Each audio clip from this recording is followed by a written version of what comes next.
A moderate magnitude 4.2 earthquake occurred in the Philippine Sea near Maripipi Island, Philippines, in the afternoon of Monday, July 7, 2025 at 4:48 p.m. local time. Asia, Manila GMT+8. The depth of the quake could not be determined, but is assumed to be shallow. The quake was reported felt by some people near the epicenter. First to report. EMSC after 9 minutes. The earthquake occurred 9 days after a magnitude 4.3 earthquake had hit on Saturday, June 28, 2025, at 7:52 p.m. local time. Asia, Manila GMT+8.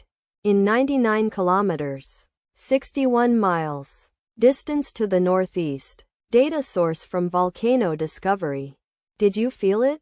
Let us pray. May the earthquake that occurred not affect our brothers and sisters there.